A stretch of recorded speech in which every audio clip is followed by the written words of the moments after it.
Jim Senator, you've got the words Tea Party in the title of your book. You're very plugged into the Tea Party. In your experience and interaction with people, do you find that the issue of the Fed and central banking, is this just something that the libertarian wing is focused in on, or are people in the movement more broadly considered getting more interested in this, or is this just not on the radar? What do you find? You know, I don't think it's a huge front issue for the Tea Party at large. The big issue overall is debt, you know, and debt being inherited, kids and grandkids. But I always tell people that they're intertwined in the sense that we have a central bank because we have a large debt. We have a large debt because we have a central bank, and they go hand in hand. You can't run massive debts like this without a central bank. And Andrew Jackson saw that. I mean, it's been known for a long time that they go hand in hand. I think the audit is a good first step. I think the movement gets big enough that we have ultimate change, though, when we combine the intellectual arguments against central banking, against manipulating interest rates and all of that and what it does to the boom and bust cycle, but we combine that also with the emotional argument of why are select groups of people using central banking to enrich themselves?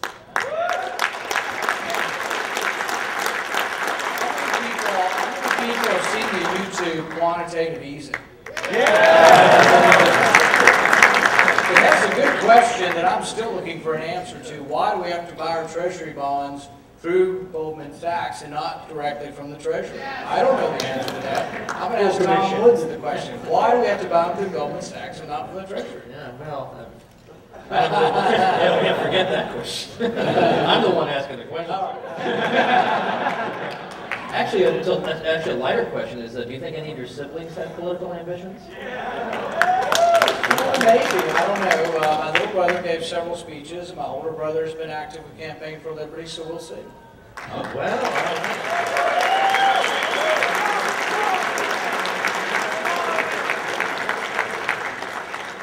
I think a lot of us know Congressman Paul and his intellectual influences, but we don't know perhaps so much about yours, Senator. So who would you say are the people who have most influenced you, living or dead? Well, first of all, I have to say I was not named after Ayn Rand. How many times are you going to repeat that? There's still half of the world believes it. So, but I was a fan. It was one of the first set of books that my dad gave me when I was 17.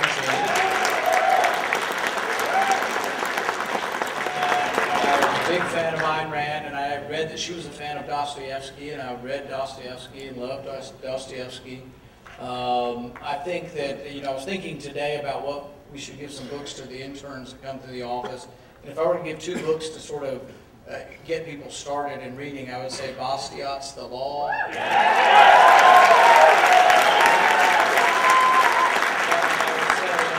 Hazlitt's Economics.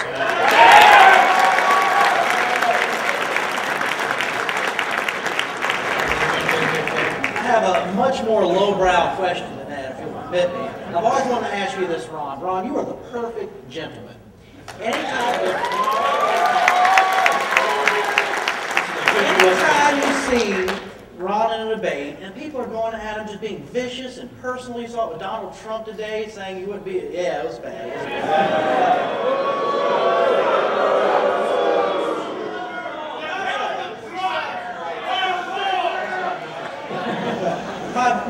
what I've always wanted to ask you, let's take, for example, something we can all relate to and you remember well, in 2007, the spat with Rudy Giuliani on the debate stage. And he's basically blaming you for things you never said, accusing you of things you would never say in a million years. Do you ever just think in the back of your mind, like, you dirty SOB? No, you don't understand how that came about. I asked him to do me a favor, and this is all set up. I tried real hard not to respond to that. I don't think you achieve a whole lot. But, you can get upset at times. But I do work at it, but I don't think I do as good a job as you described, because there are times when I do get annoyed. But I try to separate the personalities from the issues, and sure. even in dealing with the previous president, not the one we have now, it was a little trickier because he's from Texas, he lived almost in my district, and I opposed everything he was doing, and he was still rating 7% in my district.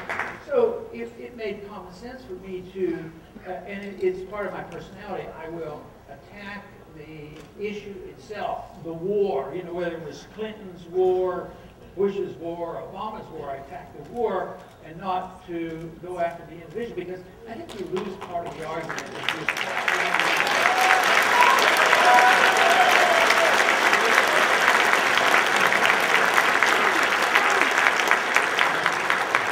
I saw a statistic not too long ago, sometime in mid-2010, that said that 85% of college seniors polled said that they plan to move back in with their parents after school because their prospects are so bad. Yeah, no, don't tell them when you're out of medical school. Well, I'll tell you, when I called my dad, I'm 47 years old, and I won the election, I called him, I said, Dad, maybe for a couple of months, could I just come and stay with you until I figure out where I want to stay? And all I heard was silence. And I said, Dad, I'm older now. I won't have parties. I'm married. I have kids. It's going to be okay.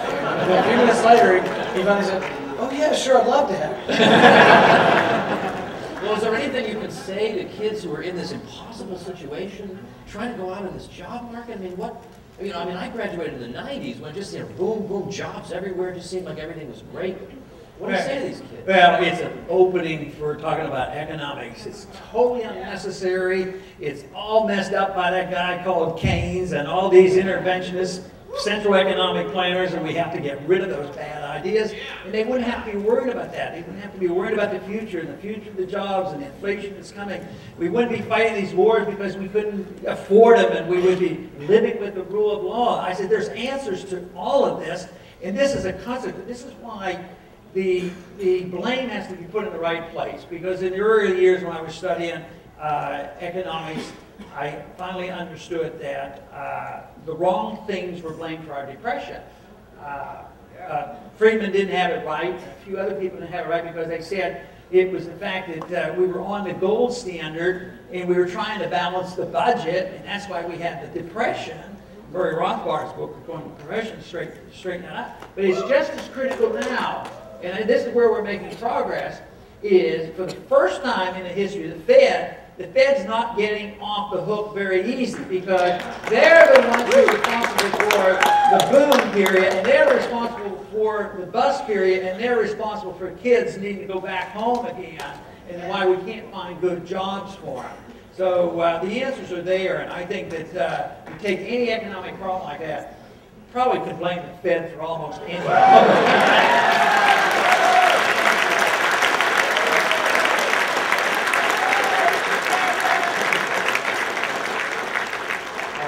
We are running low on time, but first of all, after these gentlemen do have to depart, I know this is unbelievably anticlimactic, but we're gonna stick around, we're gonna show you a little video, and then I will disclose to you where the after party is, so don't you leave, okay? Because then, only if you're some loser would you not go to this after party, so stick around. But let's say you gentlemen, you've got 30 seconds where you have the entire country's attention. Like, we all crave this. If I could just grab people by the throat for 30 seconds, what would you tell them? I would tell them the most valuable thing you can talk about is understanding and the promotion of individual liberty. Yeah.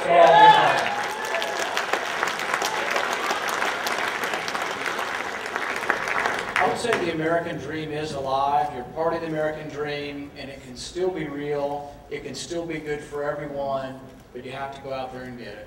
Yeah.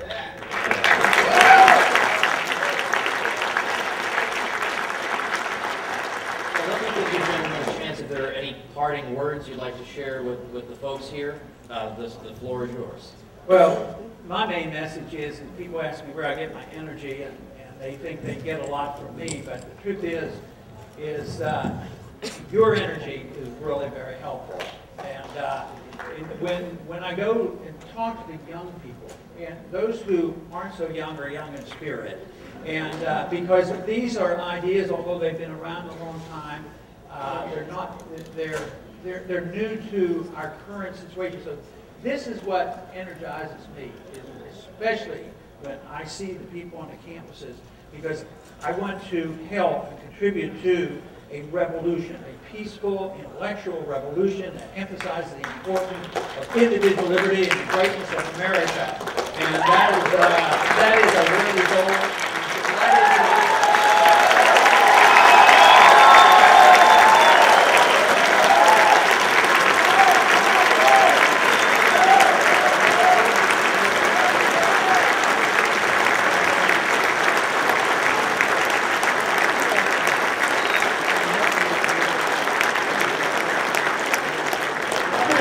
By saying what my dad always likes to say, looks like freedom is possible.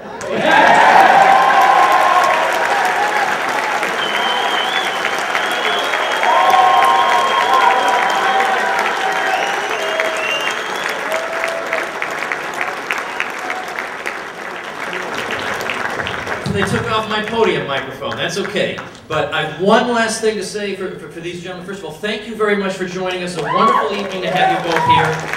But in particular, a lot of the grassroots people came together and wanted to make special recognition of a certain individual on this stage, and to recognize him on this occasion of CPAC 2011 as being the real defender of the Constitution. So I'd like